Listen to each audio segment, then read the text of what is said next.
Con il nuovo anno parte la fase operativa di Horizon 2020, il più ricco programma per l'innovazione e la ricerca mai messo in campo dall'Unione Europea, che nel periodo 2014-2020 distribuirà finanziamenti per oltre 70 miliardi di euro, di cui 20 miliardi destinati alle piccole e medie imprese. Lo scorso 11 dicembre sono stati pubblicati i primi bandi, quelli relativi al 2014, per circa 7,8 miliardi di euro. Nel primo biennio di attività il programma Horizon prevede lo stanziamento di circa 15 miliardi di euro. Di questo se ne è parlato presso il Castello Arabo Normanno di Castellammare del Golfo nel corso di un convegno dal tema Orizzonte 2020, prospettive di crescita per la Sicilia, alla presenza di qualificati esperti del settore e di numerosi sindaci del comprensorio trapanese e diversi amministratori locali, su iniziativa dell'europarlamentare Salvatore Iacolino del PPE.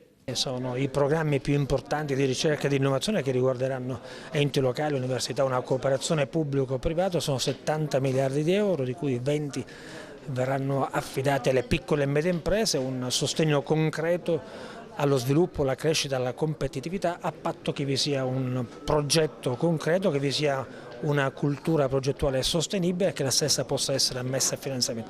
L'informazione è fondamentale, la divulgazione è essenziale, tutti questi sono elementi essenziali per poter far approdare in Sicilia risorse importanti che consentono finalmente alla Sicilia una crescita concreta. Dipende dall'Unione Europea, ma stavolta dipenderà molto anche da noi.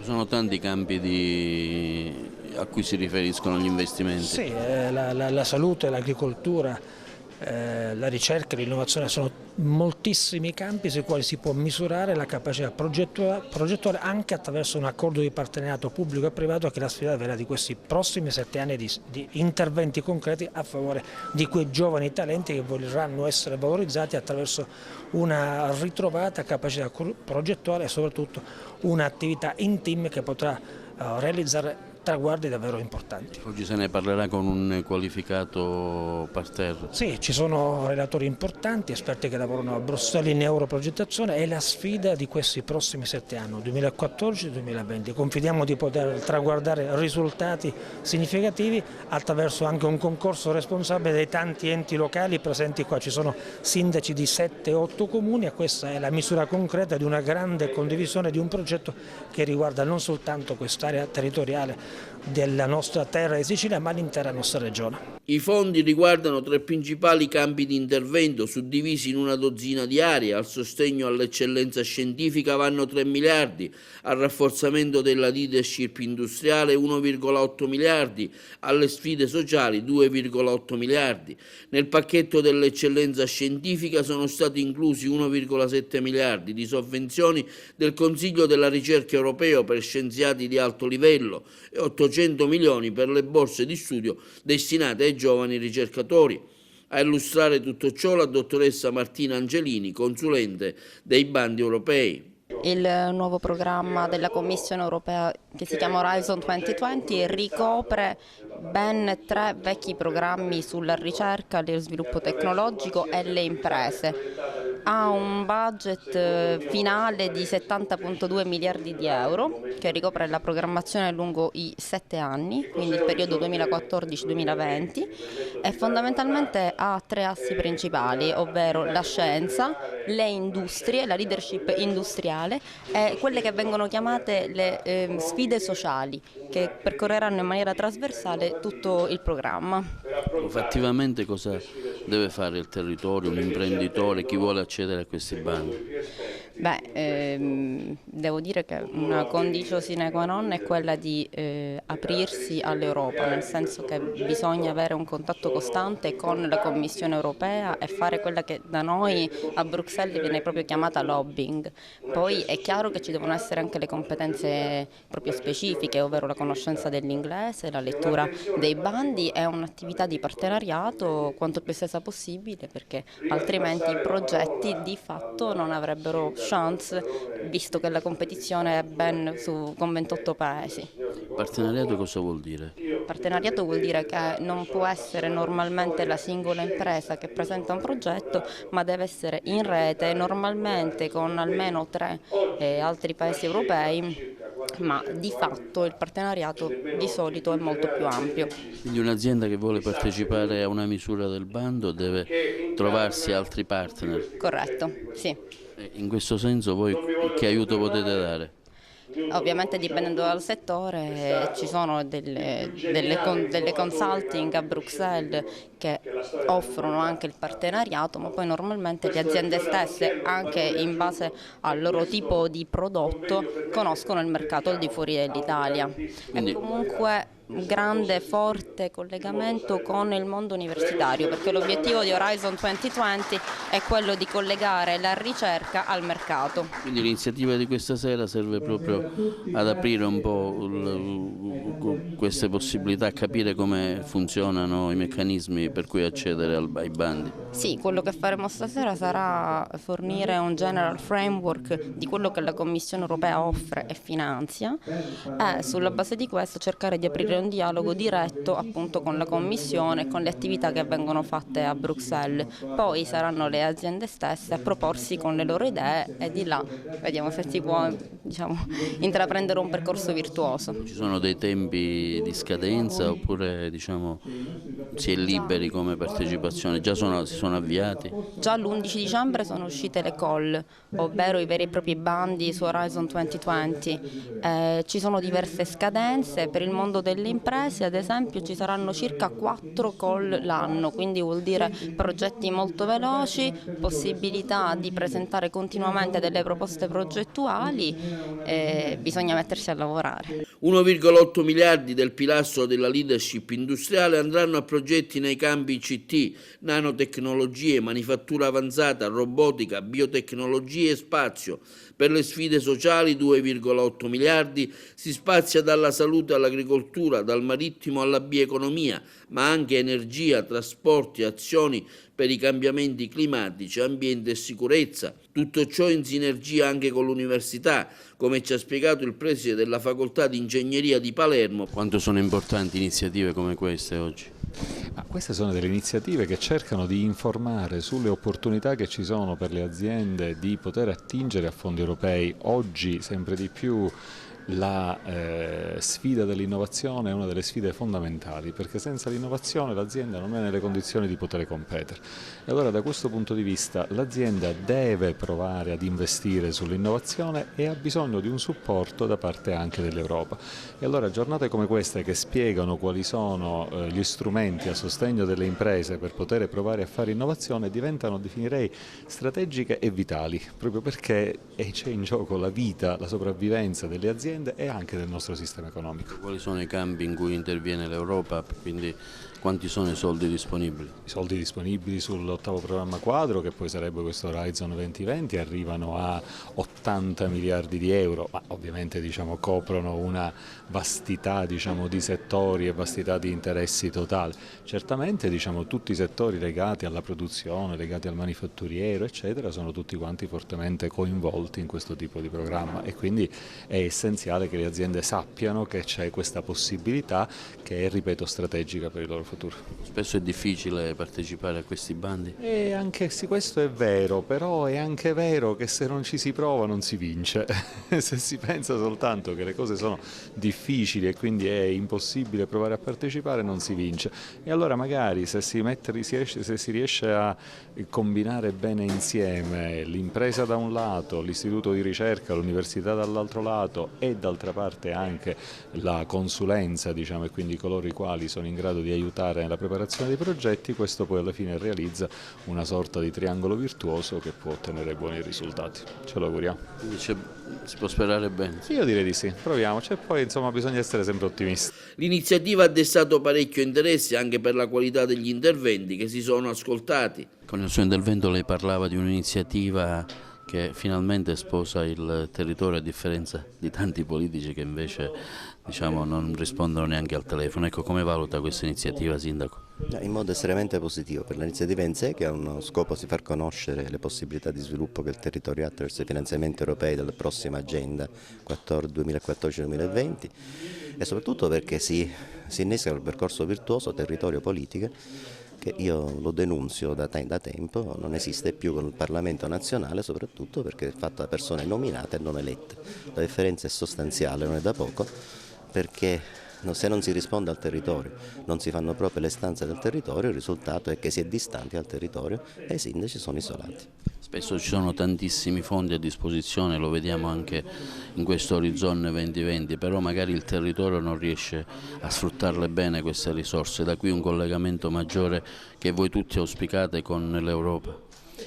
Sì, assolutamente sì, che ci sia un deficit di informazione, proprio questa è la lacuna che è mancata tra Bruxelles e noi. Ma devo dire ancora di più il gap si trova con il Parlamento nazionale. È chiaro che questi sono gli unici fondi adesso con condizioni disastrate alle casse dello Stato che consente di far arrivare soldi per poter investire seriamente nello sviluppo. Io credo che quindi non bisogna lasciarsi fuggire questa occasione e ben venga anche queste consulenze di tipo tecnico che possano aiutare gli uffici comunali o intercomunali se vogliamo a predisporre dei piani integrati di sviluppo territoriale. Pensate di accedere a qualche misura di questi bandi?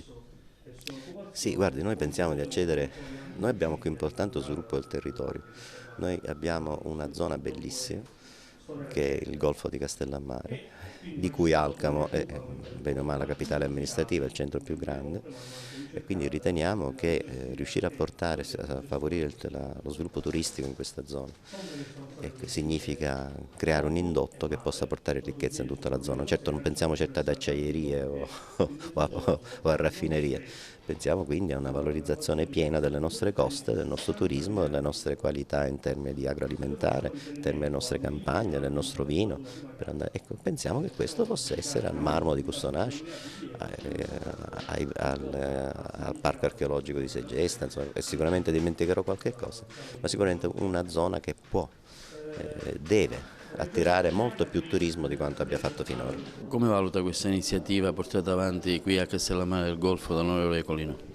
Che valuto estremamente importante e strategica, perché di fatto anticipa un dibattito, o meglio permette un dibattito che dovrebbe essere all'ordine del giorno di tutte le amministrazioni del territorio, di tutte le comunità che aspirano in qualche modo a valorizzare il proprio territorio attraverso i fondi europei. Fino ad oggi non abbiamo brillato come Sicilia nell'utilizzo e nella spesa dei fondi europei, anzi molto spesso quelli che sono stati spesi in dinamiche che nulla avevano a che fare con le esigenze dei territori, con le esigenze di sviluppo, di lavoro, di merito e di premio anche alle intelligenze e alle risorse umane che il territorio esprime. Oggi credo che questo sia veramente l'ultimo treno, e allora oggi parliamo di Horizon 2020, che è il programma principale per la ricerca e la cultura che la Commissione europea finanzierà con circa 70 miliardi dal 1 gennaio 2014 al 31 dicembre 2020, ed è un'occasione straordinaria anche per le amministrazioni comunali per riuscire a collaborare con l'università, con gli istituti di ricerca scientifici. Io rappresento l'Istituto Euromediterraneo di Scienza e Tecnologia in questa occasione, per riuscire ad elaborare progettualità che portino fondi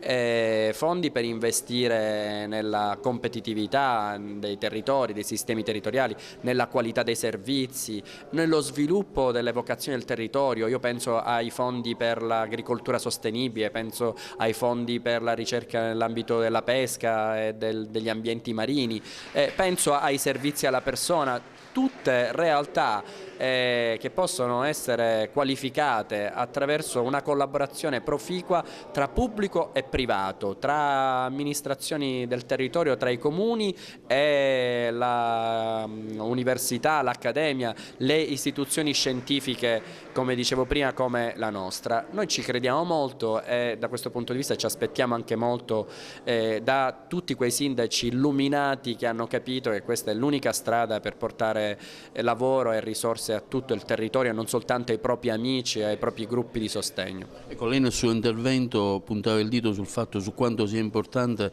questi bandi, queste risorse per innestare un volano nell'economia locale. Come? Ma io credo, almeno questo è stato l'esempio che abbiamo potuto verificare all'interno del nostro istituto di ricerca, all'interno dello IEMEST, quando si premia l'intelligenza, l'abilità, la qualità, la capacità che il territorio esprime, perché ci sono giovani imprenditori, ci sono giovani ricercatori, ci sono realtà scolastiche che si distinguono per capacità di elaborare progetti per il territorio, per la, come dire, governance, per la qualità dei servizi da prestare, per i trasporti e via di seguito. Quando si punta sulle intelligenze, sul merito e le qualità professionali e umane, alla fine i benefici ricadono su tutta la comunità, su tutta la società, e non premiano soltanto, come è successo fino ad oggi, i propri sostenitori, i propri supporter, i propri galoppini, premiano la collettività, che è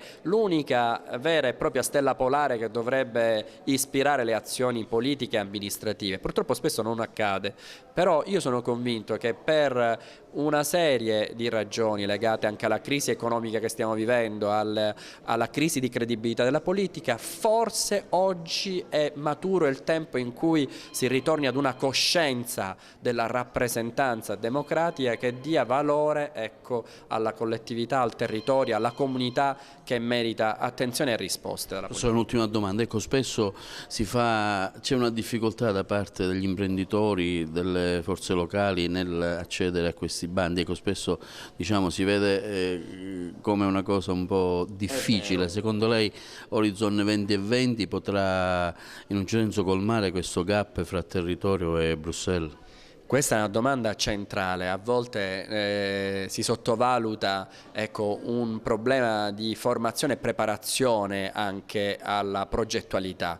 Io posso parlare della mia esperienza, la sua domanda ritengo sia fondamentale, però parlo della mia esperienza e devo dirle che quando siamo riusciti ad ottenere ed intercettare finanziamenti pure importanti a livello internazionale ed europeo, noi ci siamo rivolti a professionisti della progettazione, per cui ci sono delle società di progettazione che fanno progettazione, ci sono dei comuni che hanno degli uffici specifici che si sono attrezzati intelligentemente realizzando delle cabine di regia, delle task force, comunque degli uffici Europa che si occupano di progettazione. A volte funzionano, a volte non funzionano, ma certo l'imprenditore può rivolgersi direttamente all'università, può rivolgersi agli istituti di ricerca scientifici e con questi sviluppare sulle idee, sulla capacità di innovazione tecnologica, sviluppare anche la propria proposta industriale, la propria strategia commerciale, industriale, manifatturiera, insomma certamente economica. Ecco, questo io credo che sia l'unico consiglio che mi sento di poter dare per rispondere alla sua domanda. Credo che voi l'avete già fatto, lei accennava a tanti casi pratici che la vostra associazione, la vostra accademia, insomma, lo ha fatto. Con lo IEMEST, con l'Istituto Euromediterraneo di Scienza e Tecnologia. Sì, lo abbiamo fatto, noi abbiamo realizzato delle partnership importanti con diverse industrie siciliane che hanno creduto in questa collaborazione, in questo rapporto, e che grazie a questo rapporto hanno intercettato dei fondi che hanno permesso loro di sviluppare dei prototipi. Parlo principalmente del campo delle energie rinnovabili e non solo, ma anche nel campo medico-scientifico e nel campo agricolo, perché noi siamo anche specializzati nel campo delle scienze agrarie. Abbiamo, grazie a queste collaborazioni, intercettato, come dicevo prima, dei fondi, abbiamo sviluppato dei prototipi, abbiamo sviluppato anche delle innovazioni nei processi e nei prodotti. Oggi queste industrie sono molto più competitive a livello non solo siciliano ma nazionale ed europeo grazie all'investimento in ricerca ed innovazione. Per cui noi ci siamo riusciti, e se ci siamo riusciti noi ci può riuscire qualunque altro imprenditore, qualunque altro buon padre di famiglia che vuole misurarsi con la sfida della ricerca e dell'innovazione. Un'iniziativa sicuramente interessante per il vostro territorio, ma anche tante opportunità per la gente, per gli imprenditori e per la regione. Ma guardi, il dato assolutamente nuovo per me è questo, che la politica va sul territorio. I nostri politici da anni sono latitanti. Quando Salvatore Iacolino, che io neanche conoscevo fino a qualche mese fa, mi ha detto: guardi, io sono deputato europeo del vostro territorio, del nostro territorio, sono qua per dire quello che possiamo fare. Io sono rimasto un po' così meravigliato, ho detto: ma scusa, allora esiste ancora la politica? Con l'onorevole Iacolino va probabilmente in controtendenza e io gli sono grato. io non ho neanche un partito, quindi non è un problema di interesse politico, è di interesse per il territorio. E io veramente lo ringrazio per tutto questo, perché si dimostra un politico moderno perché capisce che oggi se il territorio non ha risposte è morto.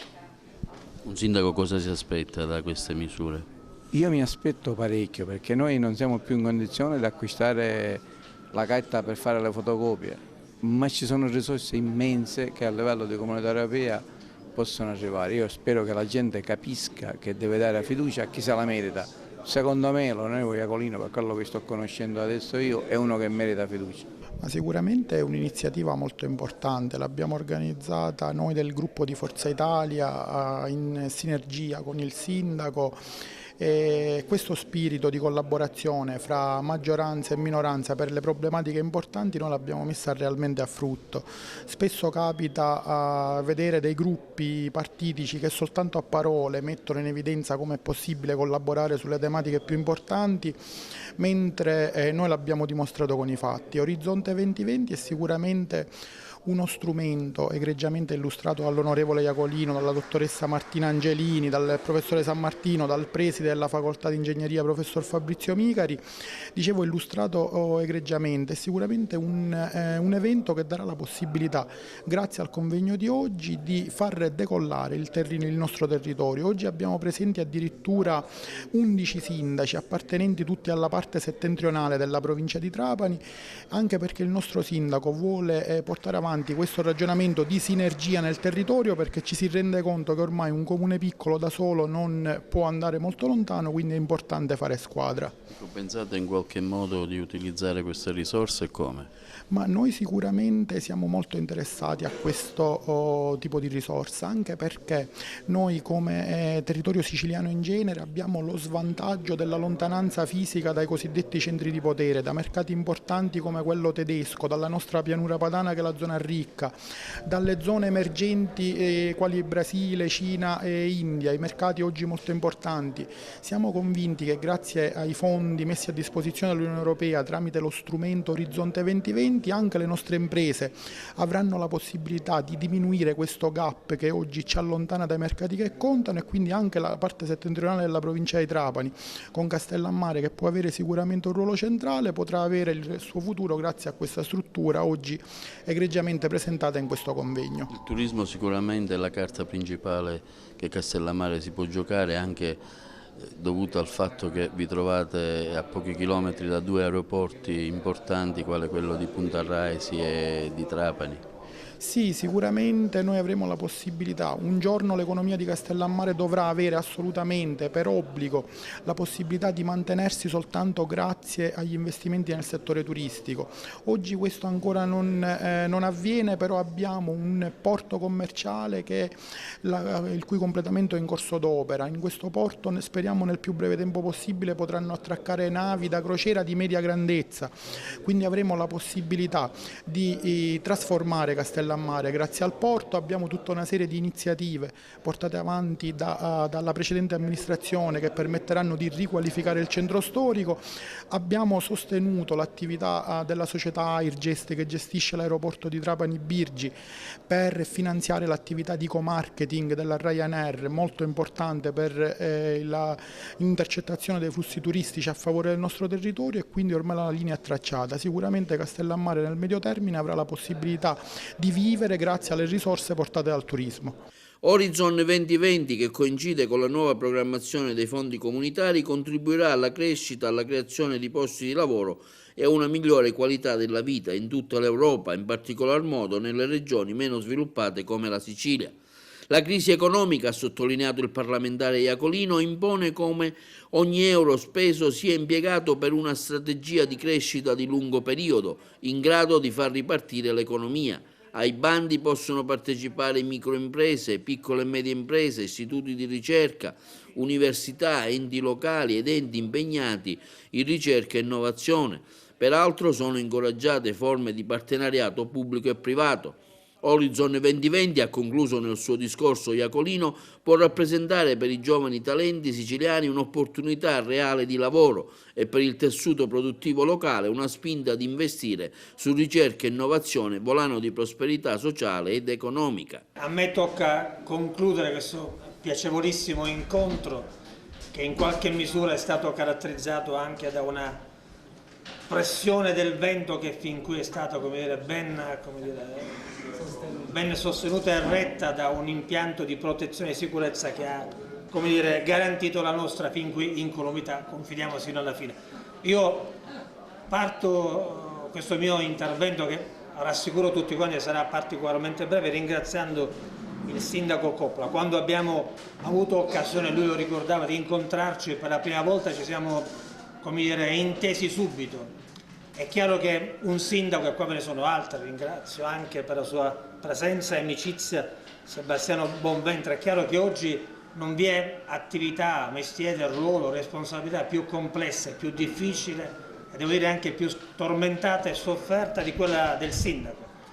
Il sindaco deve occuparsi di tutto, dai cassettoni dell'immondizia alle questioni che riguardano i pagamenti, ai rapporti con i fornitori e alla gestione di un personale che non sempre, non è il caso di Castellammare né quella di Alcamo, è all'altezza di un'esigenza di profonda modernizzazione delle regole della burocrazia, perché uno dei limiti, insieme a quello della politica che non sempre è all'altezza della situazione, è anche quello della burocrazia. Quindi io ringrazio il sindaco Nicola Coppola, ringrazio Sebastiano Bonventre, ma ringrazio anche Giuseppe Fausto, che è stato un po' il motore inesauribile di questa organizzazione di un evento che, benché svoltosi in un momento particolare, oggi è sabato, domani è festa, lo è anche dopodomani, poteva non essere connotato distintamente, per come invece lo è stato, ad una partecipazione veramente folta e significativa di amministratori, consiglieri, rappresentanti del mondo produttivo, docenti. Ringrazio tutti i relatori che sono intervenuti con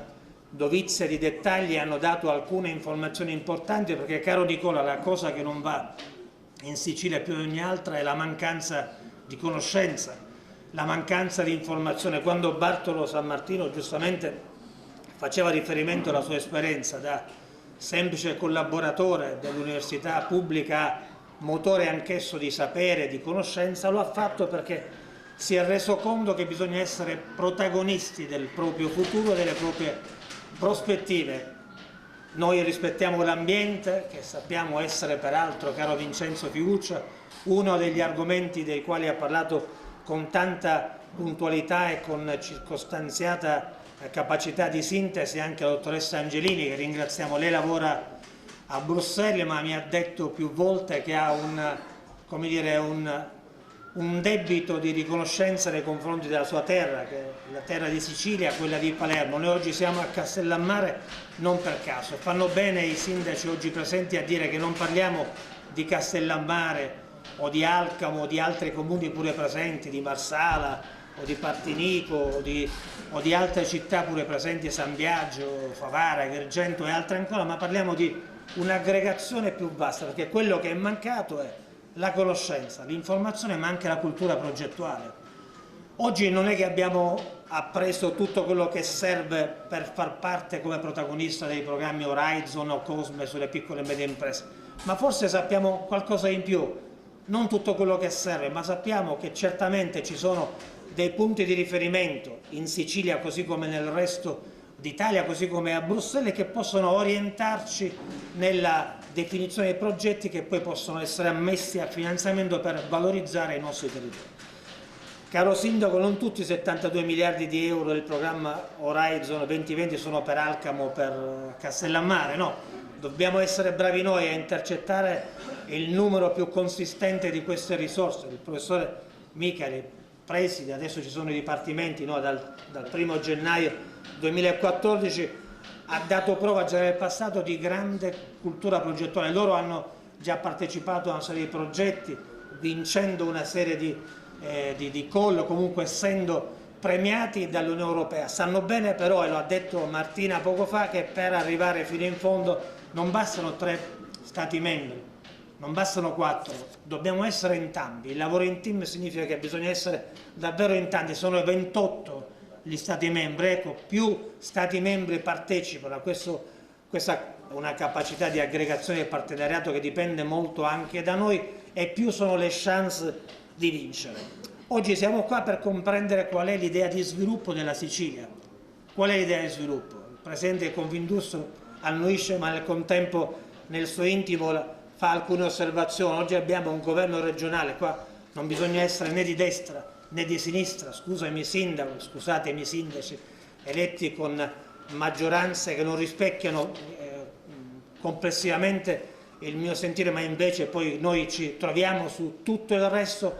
È un'amministrazione che in questo momento ha grossi difetti di proposta, di intraprendenza, di spendita dei fondi progettuali, lo hanno detto fra gli altri proprio Bartolo e Vincenzo. Ci sono grossi problemi. Oggi parliamo di altre cose, è vero, ma nulla toglie che sui programmi Horizon 2020 o Cosme possano essere implementate altre risorse per rafforzare un'idea vincente di attrattività dei territori, che è quello che ci vuole. Alcamo e Castellammare, mi fermo a queste due città perché siamo ospiti di queste due città, hanno dei territori stupendi, hanno il porto, hanno un mare splendido, hanno una pesca importante, ancora più importante a Mazara, e se ci sono 3 pilastri di Horizon 2020 ve n'è uno che è particolarmente importante, sono le sfide sociali che riguardano la pesca, riguardano la formazione, riguardano l'ambiente, riguardano la salute, riguardano l'agricoltura, riguardano tutti quei settori vitali nei quali può essere trainante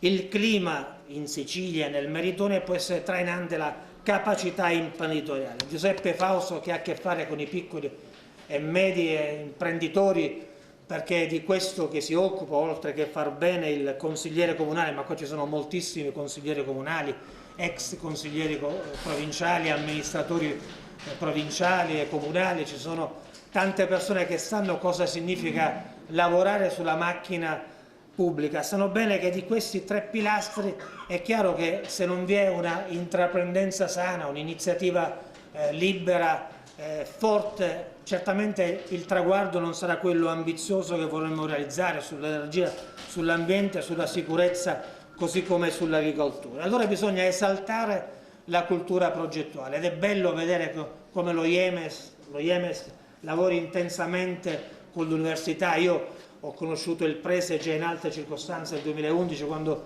arrivarono in Sicilia 400 delegati del gruppo del Partito Popolare Europeo, e con Roberta Lagalla siamo stati più volte insieme a Bruxelles, dove torneremo. Ci sarà anche il Preside Micari il 18 e il 20 febbraio, ma a fine gennaio ci sarà il sindaco con alcuni suoi collaboratori, perché la cultura progettuale si stimola. Ci sono responsabilità nell'Unione Europea, sicuramente c'è una tecnocrazia che è lontana in maniera siderale dai bisogni dei territori, però bisogna avvicinarsi, e per avvicinarsi bisogna conoscere tempi, modalità e contenuti per poter fare dei progetti eccellenti. È stato interessante quando Martina ha fatto riferimento ai programmi LIFE, che sono quelli che forse più da vicino interessano gli enti locali, perché se è vero come è vero che alle università ogni anno tolgono il 5% delle risorse, per cui è fondamentale trovare risorse altrove in Europa prima che altrove, sappiamo bene quanto sia difficile quadrare i bilanci. Non so se i vostri bilanci siano stati approvati, sono stati probabilmente da poco tempo, perché a fronte di una contrazione di risorse avete avuto anche difficoltà a fronteggiare le questioni sull'IMU o le altre legate a servizi che devono essere erogati a fronte di un diritto alla cittadinanza che molto spesso non viene compiutamente esercitato anche per una difficoltà concreta di risorse. Io non voglio parlare, dopo aver fatto un rapido ma timido cenno al governo regionale, di quello nazionale.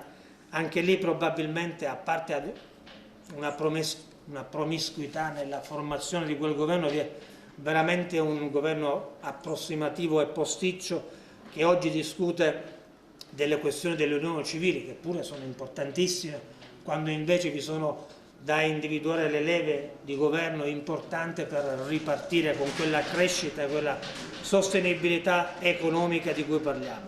Ci vogliono investimenti privati, e tanti imprenditori sono stati oggi presenti. Ci vuole innovazione, ci vuole ricerca, ci sono oggi qua le culle del sapere, che sono le università e gli enti di ricerca. Ci vuole un'assistenza dell'Unione Europea, e sappiamo che con i programmi di cui oggi abbiamo parlato, c'è il coaching, no? Questo sostegno, questa formazione importante che prima non c'era. Allora voi saprete come vi sono dei link nei quali si può avere un primo, seppure iniziale, momento di conoscenza. A questo si possono aggiungere altri momenti di conoscenza che Martina vi può offrire insieme a tutti quanti i relatori che sono intervenuti. È fondamentale la programmazione integrata, è importante mettere insieme in connessione tutti i saperi. La Sicilia è una terra lontana, siamo riusciti a farla attraversare dai programmi cosiddetti della rete TEN-T, delle reti transnazionali che da Helsinki arrivano a Palermo. Era stata tolta Palermo e l'abbiamo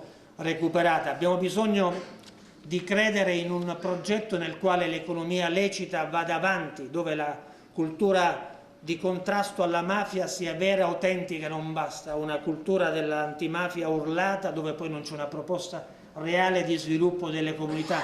Mi riferisco a qualche nostro governante di questo momento. E abbiamo bisogno ancora, e vado alle conclusioni, abbiamo bisogno ancora di credere nelle comunità locali. Ecco, se c'è una cosa che deve essere fatta, quando Nicola ha esordito ha detto dovrebbe essere la norma, che viene un deputato europeo, viene un deputato regionale, vengono altri relatori che peraltro conoscono bene le materie nelle quali sono stati coinvolti, dovrebbe essere ordinario che vengano i deputati regionali, nazionali, però è pure vero che vi è stato, diceva poc'anzi Sebastiano, una norma, una legge, la legge cosiddetta denominata Porcellum, che consentiva agli eletti a Roma di poter non calcare le strade o i liberi momenti di confronto come quelli che noi abbiamo saputo elegantemente innestare. Ora, grazie a Dio, c'è nuovamente la preferenza e c'è il divieto delle liste bloccate, così come a Bruxelles si vota attraverso la preferenza.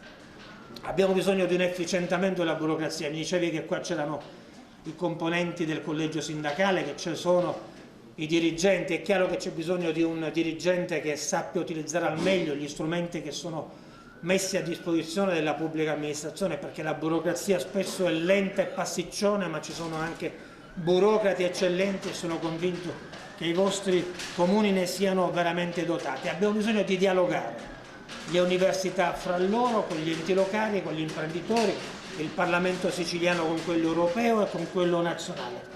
Abbiamo bisogno di scoprire talenti e valorizzarli, ha detto poc'anzi Batto. Abbiamo bisogno di una ritrovata cultura progettuale che valorizzi i meriti.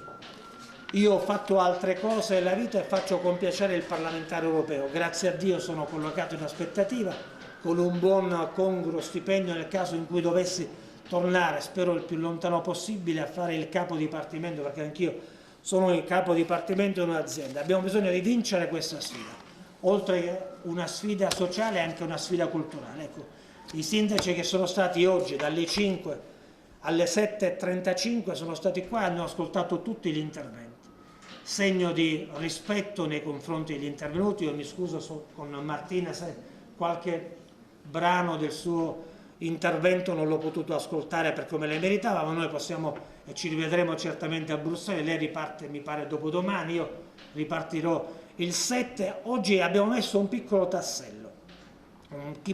tassello sul quale possiamo costruire una prospettiva migliore che riguarda la terra di Sicilia, il mondo produttivo, l'università, lo IEMES, i talenti che in questo momento lavorano all'estero. Mi riferisco proprio a lei, gli amministratori, Vincenzo Figuccia, a tutti coloro i quali sono intervenuti e i due sindaci. Ne ringrazio ancora Giuseppe Fausto e in particolare Nicola, che ha voluto questo intervento, che ha come obiettivo valorizzare gli enti locali.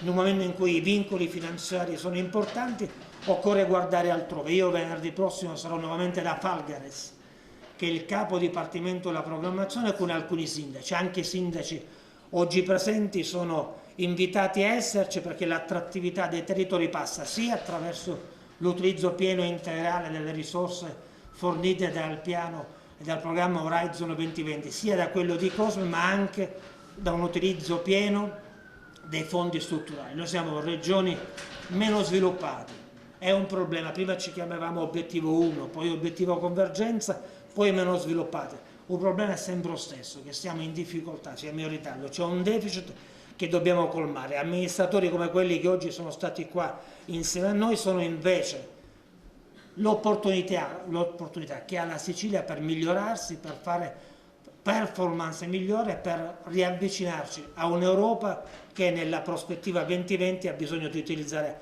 al meglio queste risorse. Colmiamo questo divario, colmiamo questo deficit e facciamo parte dell'Europa con piena facoltà, con piene prerogative e con pieni diritti. Non ho parlato delle politiche migratorie, non ho parlato dei contrasti alla corruzione, al riciclaggio e ad altri temi dei quali pure mi sono profondamente occupato. Sono contento e convinto, l'ha detto il Preside. Oggi partiamo in tempo. Generalmente non si parte in tempo. Il 10 dicembre sono state pubblicate le call che riguardano il programma Horizon, le prime chiamate potranno completarsi con le proposte con i progetti entro marzo. Siamo in tempo per poter finalmente essere in regola con le scadenze e poter dire la nostra con franchezza, autorevolezza e determinazione. Grazie e buona serata.